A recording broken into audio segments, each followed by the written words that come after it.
ഞാൻ പറഞ്ഞില്ല, ഞങ്ങൾ 4 പേരാണ്. ഞങ്ങൾ 4 പേരും 4 വ്യത്യസ്ത ചിന്താഗതിയുള്ള ആൾക്കാരാണ്, 4 വ്യത്യസ്ത അഭിപ്രായങ്ങളുള്ള ആൾക്കാരാണ്. അപ്പം എൻ്റെ തോട്ട്സ് ചിലപ്പം ബാക്കി 3 പേർക്കും യോജിക്കാൻ പറ്റാത്തുണ്ടാവും, അവരുടെ തോട്ട്സ് ചിലപ്പോൾ എനിക്ക് യോജിക്കാൻ പറ്റാത്തുണ്ടാവും. പക്ഷെ ഞങ്ങൾ ഇരുന്ന് അത് ഒറ്റ തീരുമാനത്തിലേക്ക് എത്തിക്കും. അതാണ് ഞങ്ങളുടെ വിജയം. കാരണം ഞാൻ പറഞ്ഞില്ല, പല അഭിപ്രായങ്ങൾ ഈ സംസാരിക്കാതെ നിൽക്കുമ്പോഴാണ് ഈഗോ കാര്യങ്ങളെല്ലാം വരുന്നത്. അപ്പോൾ എന്നെ സംബന്ധിച്ചിടത്തോളം എനിക്ക് ഒരിക്കലും RGയിൽ 1ാം സ്ഥാനത്തിൽ എത്തണമെന്ന് എനിക്ക് ആഗ്രഹമില്ല. ഞാനെപ്പോഴും 3ാം സ്ഥാനത്താണ് നിൽക്കുന്നത്. ചെയർമാൻ ആയിട്ട് അച്ഛനുണ്ട്, മാനേജിങ് ഡയറക്ടറായിട്ട് അമ്മയുണ്ട്, എക്സിക്യൂട്ടീവ് ഡയറക്ടറായിട്ട് ഞാൻ 3ാം സ്ഥാനത്ത്. എന്ന് ഞാനത് 1ാം സ്ഥാനത്ത് 2ാം സ്ഥാനത്ത് എത്തണം എന്ന് ഞാൻ വിചാരിക്കുന്നു, അന്ന് ഈ പറഞ്ഞ പ്രശ്നങ്ങളൊക്കെ ഉണ്ടാവും.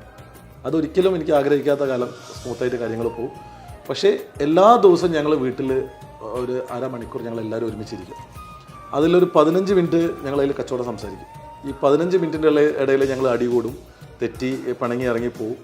പക്ഷെ 15 മിനിറ്റ് കഴിഞ്ഞാൽ അമ്മ ഒരു മീഡിയേറ്ററായിട്ട് നിൽക്കും. 15 മിനിറ്റ് കഴിഞ്ഞാൽ ഒരു തീരുമാനത്തിലേക്ക് അമ്മ എത്തും.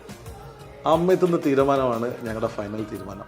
അത് നമ്മൾ പിന്നെ ഒരു എക്സ്റ്റേണൽ വ്യക്തികളെ ഞങ്ങൾ ഇൻവോൾവ് ചെയ്യാൻ സമ്മതിക്കില്ല. ഞങ്ങളെ വീട്ടിലോ ബിസിനസ്സിലോ കാര്യങ്ങൾ ഞങ്ങൾ 4 ആൾക്കാരാണ് തീരുമാനങ്ങൾ എടുക്കുക. അത് പുറത്തുനിന്ന് ഒരാളെ സംസാരം കേട്ടിട്ടോ ഒരു ഇൻഫ്ലുവൻസിലോ ഞങ്ങൾ ചെയ്യില്ല. അതുകൊണ്ട് തന്നെ ഞങ്ങൾ എടുത്ത തീരുമാനങ്ങൾ ദൃഢമായിരിക്കും, അത് മാറില്ല.